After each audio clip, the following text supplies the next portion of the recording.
12। पृष्ठीय क्षेत्रफल और आयतन से कम 20 मार्क्स का क्वेश्चन आता है टोटल। पृष्ठीय क्षेत्रफल और आयतन से कितने नंबर का आता है? 20 नंबर का बोर्ड एग्जाम में पूछा जाता है। क्षेत्रफल में तो दो ही है, केवल वृत्त से संबंधित क्षेत्रफल अगर पूछा जाए तो वृत्त की परिधि और वृत्त का क्षेत्रफल, दो ही चीज की जानकारी हमको मिलेगी यहां से।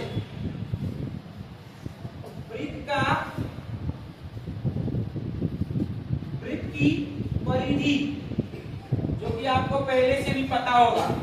वृत्त की परिधि क्या होता है? बोलो। वृत्त की परिधि 2 पाई r। वृत्त की परिधि 2 पाई r। वृत्त का क्षेत्रफल पहले से भी आपको पता होगा, पिछली कक्षा में आपने पढ़ा होगा। वृत्त का क्षेत्रफल, वृत्त का क्षेत्रफल पाई r स्क्वायर। आइए अब हम इन्हीं वृत्त की सहायता से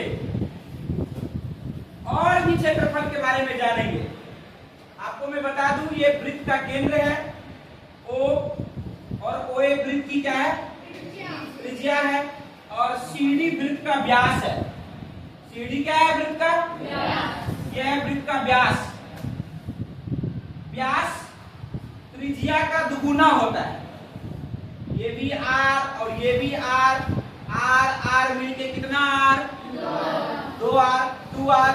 अर्थात व्यास जो होता है वो त्रिज्या का दोगुना होता है। व्यास त्रिज्या का दोगुना होता है। व्यास को D से सूचित करते हैं। D बराबर 2 गुने R। यहां से आप R निकाल लोगे। अगर R का मान निकालने के लिए कह दिया जाए तो D/2 कितना हो जाएगा? मेरे कहने का मतलब यह है कि व्यास त्रिज्या का दोगुना होता है और त्रिज्या व्यास का आधा होता है।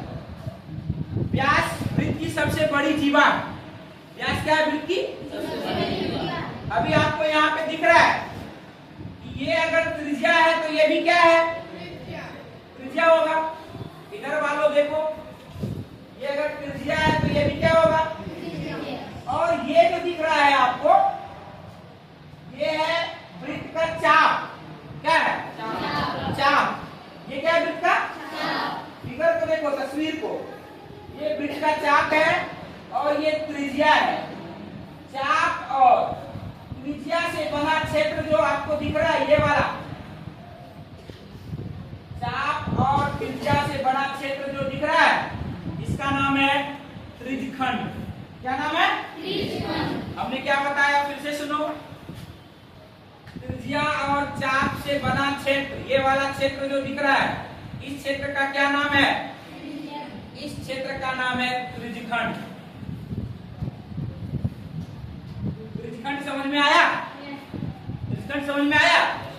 त्रिज्या और ये चाप से बना जो क्षेत्र दिख रहा है, ये क्या कहलाएगा? त्रिज्यखंड। ये देखो, दोनों त्रिज्या कुछ ना कुछ कोण पे झुका हुआ है। कुछ ना कुछ कोण पे झुका हुआ है। इस कोण का नाम है केंद्रीय कोण। क्या नाम है? केंद्रीय कोण।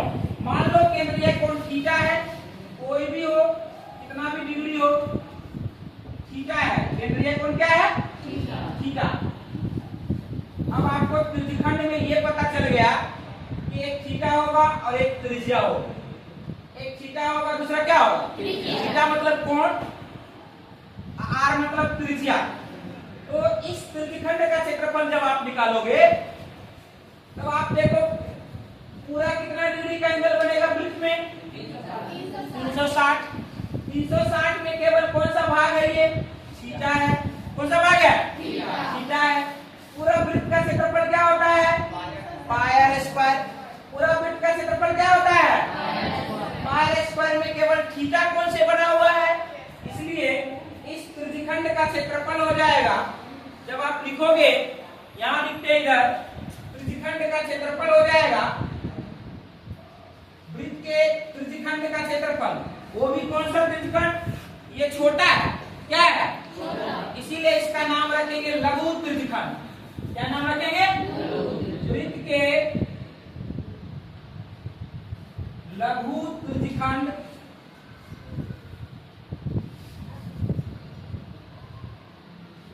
का क्षेत्रफल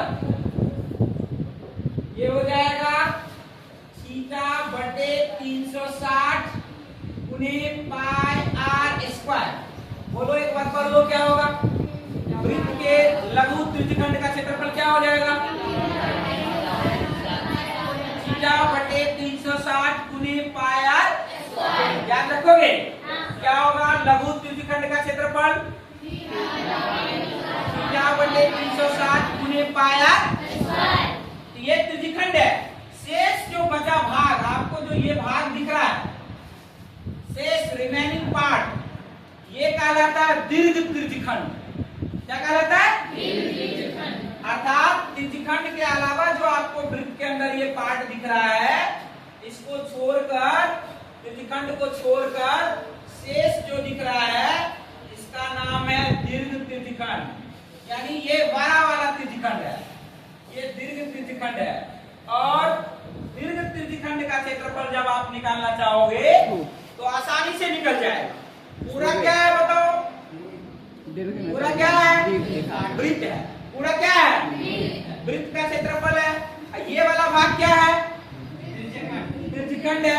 तो पूरे वृत्त के क्षेत्रफल में से यदि त्रिज्यखंड का क्षेत्रफल क्या करें? घटा दे तो किसका निकल जाएगा? समझो, फिर से ध्यान से समझो। ये पूरा क्या है? पूरा क्या है? वृत्त है। वृत्त का क्षेत्रफल क्या होता है? Pi square. ये वाला भाग क्या है? ये वाला भाग क्या है? बोलो ना। त्रिज्यखंड का क्षेत्रफल घटा ले तो किसका क्षेत्रफल मिल जाएगा हमको?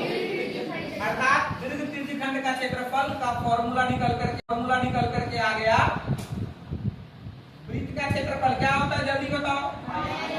पाई स्क्वायर माइनस लघु त्रिज्यखंड का क्षेत्रफल क्या होता है? जल्दी बोलो। थीटा बटे 360 गुने पाई आर स्क्वायर। ये हो जाएगा थीटा बटे 360 गुने पाई आर स्क्वायर। यहां से हमको दीर्घ त्रिज्यखंड का भी क्षेत्रफल निकल गया। अब आपके पास दो फॉर्मूला आया, एक त्रिज्यखंड का क्षेत्रफल, दूसरा दीर्घ त्रिज्यखंड का क्षेत्रफल। यानी एक लघु त्रिज्यखंड का क्षेत्रफल, दूसरा। जल्दी बताओ दीर्घ त्रिज्यखंड का क्षेत्रफल क्या होगा? कहने का मतलब वृत्त के क्षेत्रफल में से अगर आप लघु त्रिज्यखंड का क्षेत्रफल निकाल लोगे तो किसका क्षेत्रफल निकलेगा? इसको लिखो। उसके बाद एक फिगर और बताएंगे जिसमें वृत्तखंड और दीर्घ वृत्तखंड बताएंगे। इसको पहले नोट कर लो।